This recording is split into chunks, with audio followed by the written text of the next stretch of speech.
Walnut Grove is a hybrid of different architectural styles. We wanted it to feel connected to the lake area and feel like a place that's always been here. So we've used a lot of different Creole and Acadian influence throughout most of the buildings. There will be what we are calling spice styles, which is a eclectic mixture of different styles that we've kind of honed in from 1880 to 1920 kind of prominent revival styles of architecture that you would see in any southern garden district. Another example is the names of some of the places within the neighborhood.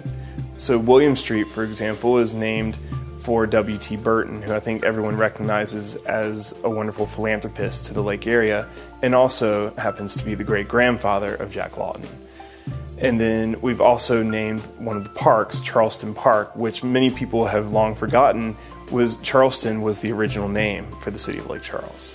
We've taken an effort to connect Walnut Grove to its place, not only through the names, because a lot of people may not recognize those names right off, but through the architecture, because it's something you can immediately relate to. And so the buildings throughout the neighborhood, for the most part, will appear to be iconically part of Louisiana's architectural history. But also the ones that are not Creole or Acadian per se also are still connected to the Garden District kind of revival style history of the area. So in addition to that, we also wanted to live by the current codes and regulations for example, the floodplains. So we've actually gone above and beyond and are building everything at least a foot minimum above required floodplain elevation to make sure that the neighborhood is here for the long term.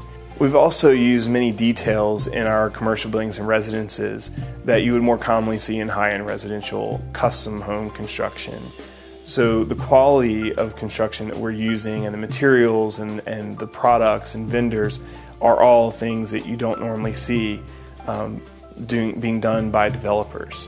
So we collectively, between our design coordinator, Holly Lawton, myself as the village architect, our in-house interior designer, all of us collectively have come together to really simplify the kind of custom home process. So you get the quality of a custom home without the inordinate number of decisions that you would typically have to make.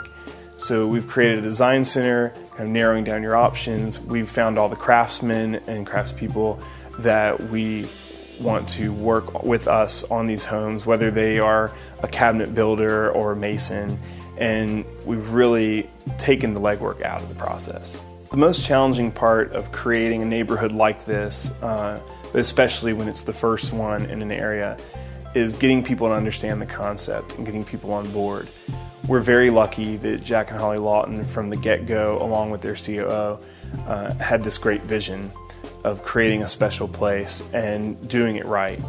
And it really takes an army to create a place like this, and it takes a lot of education and getting everyone on board with understanding what it is you're trying to do.